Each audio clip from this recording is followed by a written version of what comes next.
Daud. Bukan sekedar sahabat, tapi Tuhan itu gembala. Gembala itu kalau teman-teman belajar, gembala itu orang yang menyediakan kebutuhan dombanya.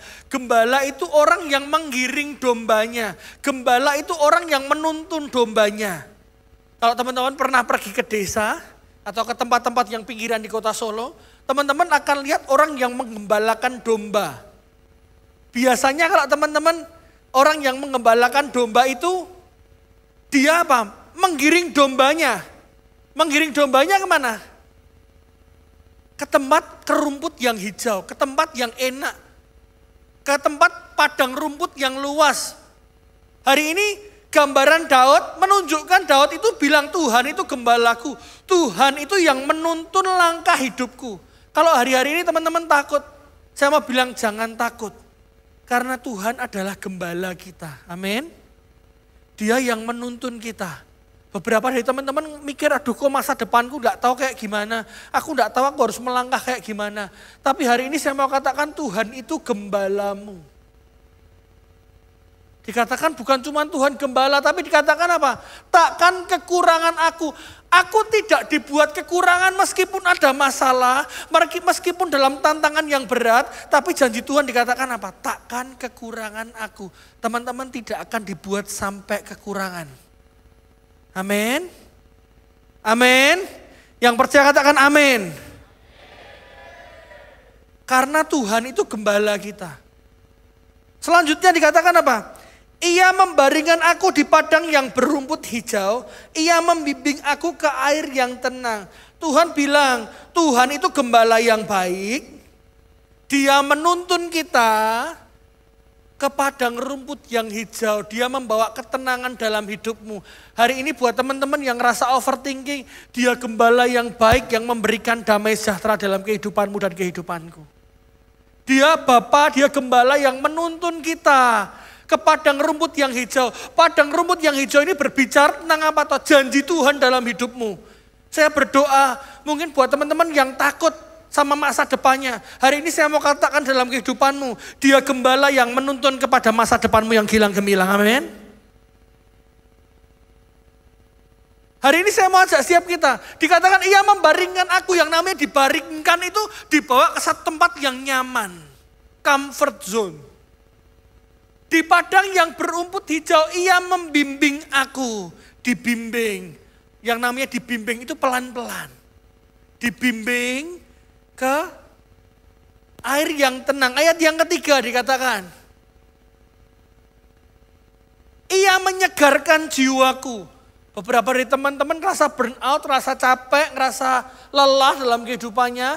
Tapi kabar baiknya Mazmur 23 ini bilang apa? Dia gembala yang baik, dia menyegarkan jiwamu. Jiwa itu berbicara tentang pikiran dan perasaan. Tuhan itu mau menyegarkan pikiran dan perasaan. Seringkali banyak anak-anak muda pikirannya rasanya semrawut, gak tahu mau ngapain. Bahkan jiwanya rasanya kacau balau. Setiap hari galau, setiap hari sakit hati, patah hati. Tapi hari ini kabar baiknya Mazmur 23 ini bilang dia gembala yang baik. Dia menuntun kita ke air yang tenang. Dia menyegarkan jiwamu. Katakan bersama-sama menyegarkan. Menyegarkan jiwaku. Ia menuntun aku di jalan yang benar oleh karena namanya. Dia membawa kita ke jalan yang benar oleh karena namanya. Ayat yang keempat dikatakan, sekalipun aku berjalan dalam lembah kekelaman. Kalau teman-teman baca di versi yang lain, lembah kekelaman ini dikatakan shadow of death atau bayang-bayang kematian.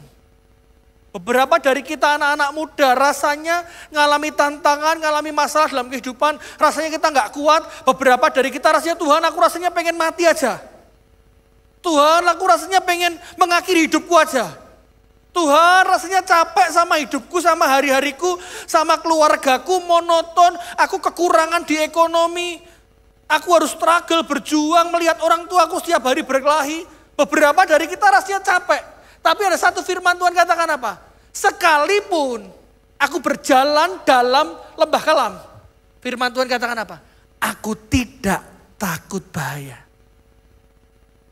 Walaupun ngalami tantangan, ngalami masalah dalam hidupmu hari ini, saya berdoa teman-teman bisa terima firman Tuhan ini. Teman-teman bisa bilang, aku tidak takut bahaya. Karena apa? Karena aku tahu aku berjalan sama Tuhan. Kalau kita berjalan sendiri teman-teman, saya mau katakan sama teman-teman capek. Kalau hari ini kita berjalan dengan kekuatan kita sendiri, kita akan bilang gak kuat. Tapi hari ini firman Tuhan bilang apa? Sekalipun aku berjalan dalam lembah kelam. Lembah kelam ini berbicara tentang masalah, tantangan, persoalan, sakit hati, kekecewaan. Firman Tuhan katakan, sekalipun aku berjalan dalam lembah kelam, aku tidak takut bahaya.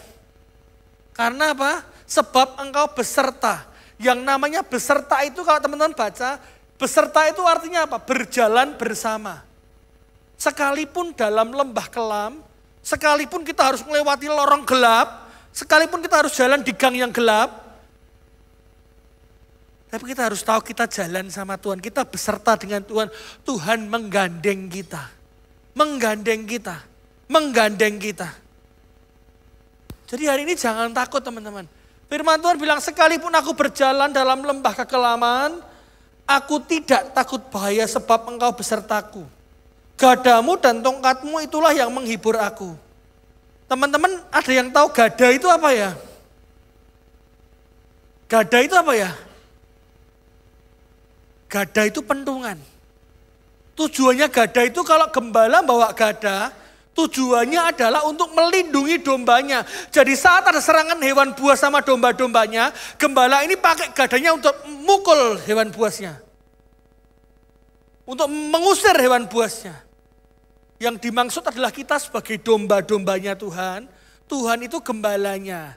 Dan saat ada tantangan, ada masalah, ada segala sesuatu yang menyerang kita, Tuhan itu melindungi kita. Dikatakan apa? Dia punya gada yang melindungi kita. Tapi dikatakan yang kedua apa? Gadamu dan tongkat. Tongkat itu di fungsi gembala. Kalau teman-teman tahu, fungsinya tongkat bagi gembala itu adalah mengarahkan. Mengarahkan domba-dombanya. Karena domba itu kalau teman-teman belajar, domba tanpa gembala itu gampang tersesat. Jadi domba tersesat nanti. Jadi makanya ada yang namanya gembala. Gembala pakai gada, pakai tongkat untuk nuntun nih. Supaya teman-teman gak offset. Supaya teman-teman gak melenceng jalannya. Supaya setiap kita anak-anak Tuhan jalannya gak melenceng. Makanya Tuhan punya pakai gada dan tongkat. Ngarahin kita. Supaya Samuel gak melenceng. Supaya Adi gak melenceng nih. Supaya Jos gak melenceng nih. Makanya gembala itu bawa apa? Tongkat. Untuk ngarahin domba-dombanya. Dikatakan apa? Gadamu dan tongkatmu itulah yang menghibur aku. Ayat yang kelima.